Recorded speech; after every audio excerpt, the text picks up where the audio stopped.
Jadi hadirin mulia, orang mukmin tak mungkin susah. Selain kematian, apa yang ditakutkan manusia? Terancamnya nama baik, tercemarnya nama baik, orang fitnah kita, orang gibah kita, orang mati-matian membela nama baiknya. Ketika orang beriman tahu dia digibah orang, dia digunjing orang, dia difitnah orang, dia tersenyum bahagia. Dia berdoa kepada Allah, ya Allah, Maha Suci Engkau yang telah memberikan aku pahala tanpa bersusah payah. Orang beriman dijelek-jelekin Pak, bahagia. Kenapa? Dia yakin sedang terjadi transfer amal ke buku catatan amalnya. Sedang terjadi transfer amal. Tak mungkin orang mukmin susah.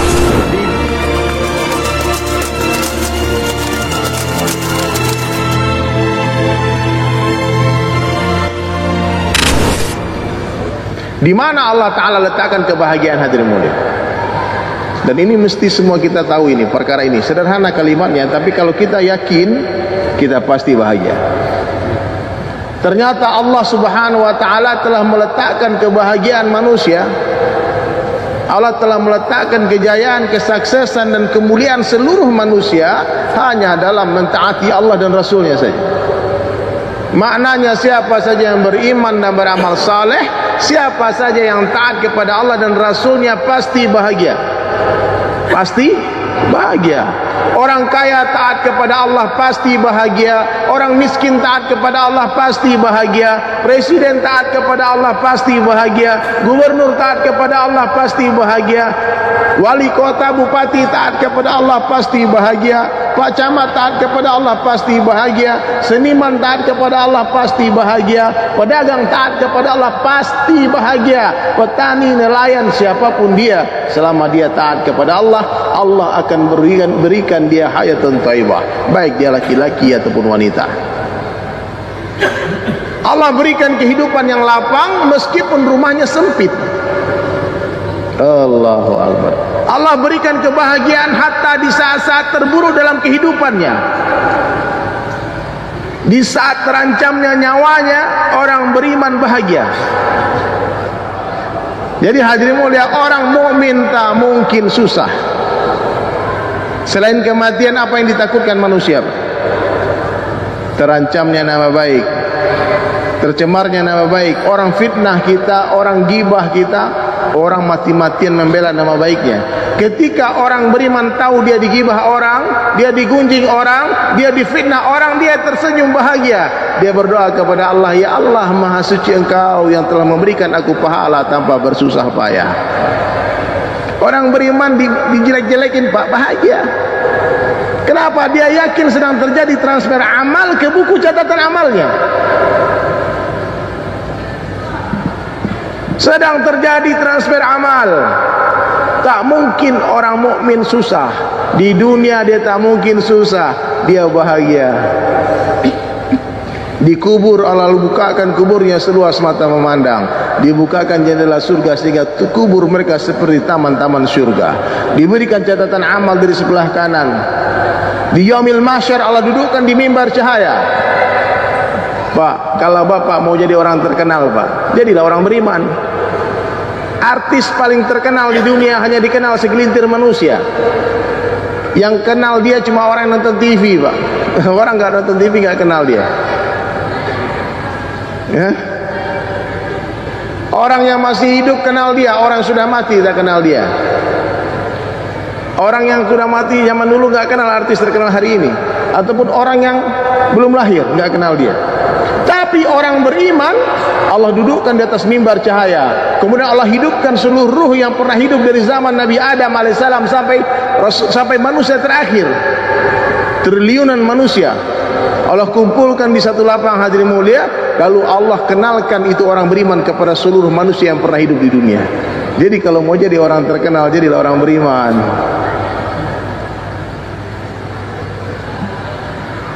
Mau jadi orang kaya enggak Pak? Mau. Jadilah orang beriman. Allah akan berikan kekayaan selama-lamanya, bukan di dunia saja. Kekayaan di dunia sementara Pak. Dengan adanya agama hadirin mulia, cita-cita tak berubah, tetap jadi orang kaya, tapi bukan hanya di dunia. Saya pengen jadi orang kaya selama-lamanya sampai di surga. Saya pengen jadi orang terkenal, tapi bukan hanya di dunia, tapi terkenal juga di akhirat. Saya pengen jadi raja, tapi bukan raja yang 5 tahun yang penuh dengan fitnah, dengan macam-macam hadirin mulia. Ini penguasa di sini Pak, hidupnya susah Pak. Pejabat-pejabat semakin tinggi jabatannya, semakin stres hidupnya. Ada oposisi, ada demonstrasi, hari-hari orang demo. Tapi nanti di surga kita jadi raja, tak ada demonstrasi lagi.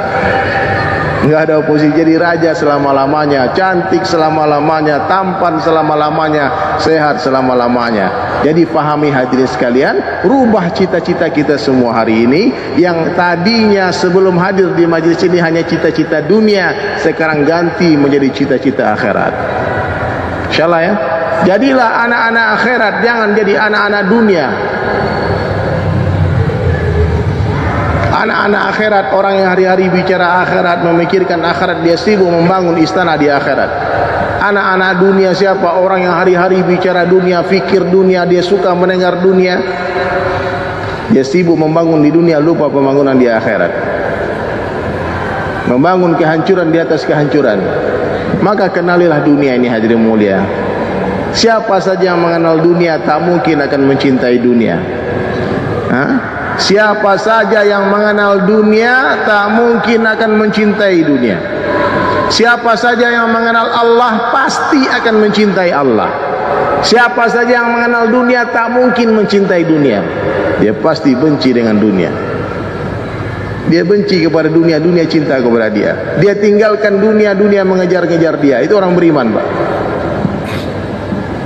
Bapak Ibu tahu nggak dunia ini seperti apa? Dunia ini seperti bayang-bayang kata ulama. Tak ada satu orang manusia pun yang bisa menundukkan bayang-bayang dengan mengejarnya. Satu-satunya cara menundukkan bayang-bayang adalah dengan meninggalkannya. Ketika kita tinggalkan bayang-bayang, kejar cahaya, baru bayang-bayang akan mengejar kita. Pilih Pak, dua Pak, mengejar bayang-bayang atau dikejar bayang-bayang. Mengejar dunia atau dikejar dunia. Hari ini kita lelah mengejar dunia, sibuk mengagung-agungkan dunia, hari-hari bicara dunia. Nabi sampaikan dalam sebuah hadis, "Idza azamat ummati dunya." Kalau umatku sudah mengagung-agungkan dunia, nuziha minha haibatul Islam. Allah akan cabut dari mereka kehebatan Islam. Hari ini umat Islam dalam keadaan hina, sehina-hinanya. Hina apa? Banyak orang Islam malu mengaku jadi orang Islam, menyembunyikan identitas keislamannya.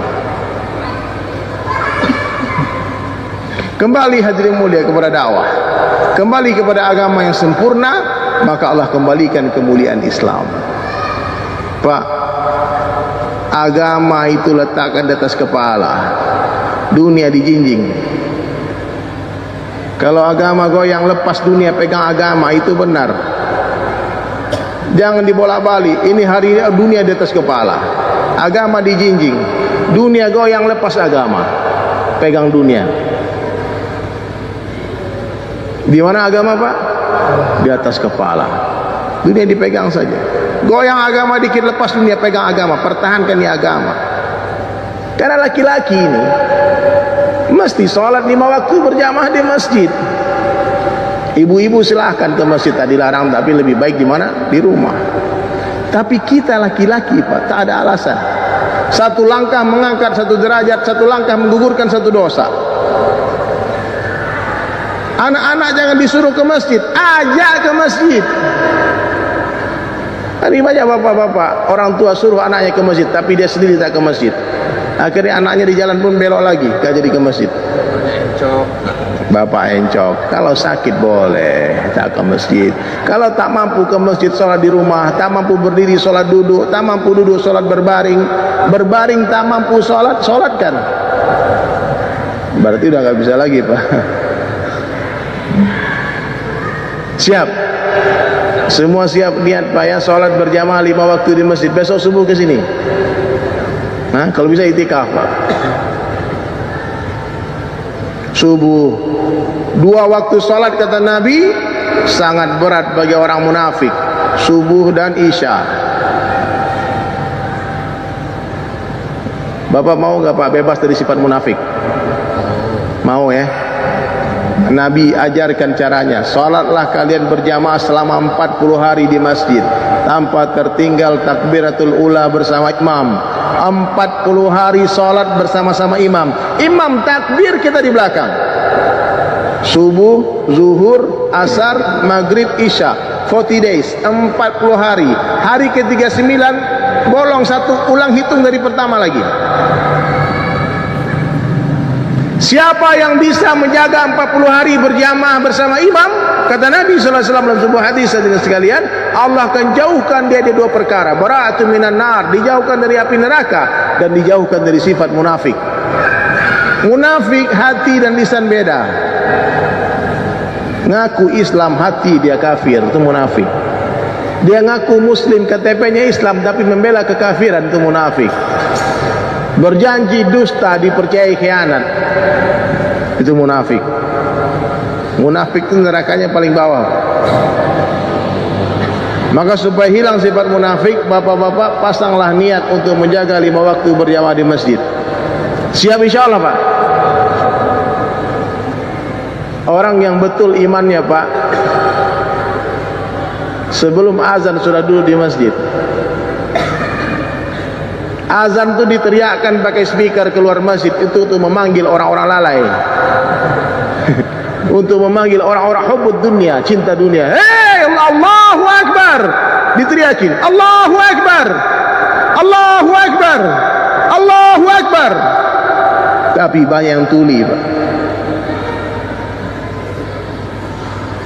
Umat hari ini seperti orang tuli dan buta.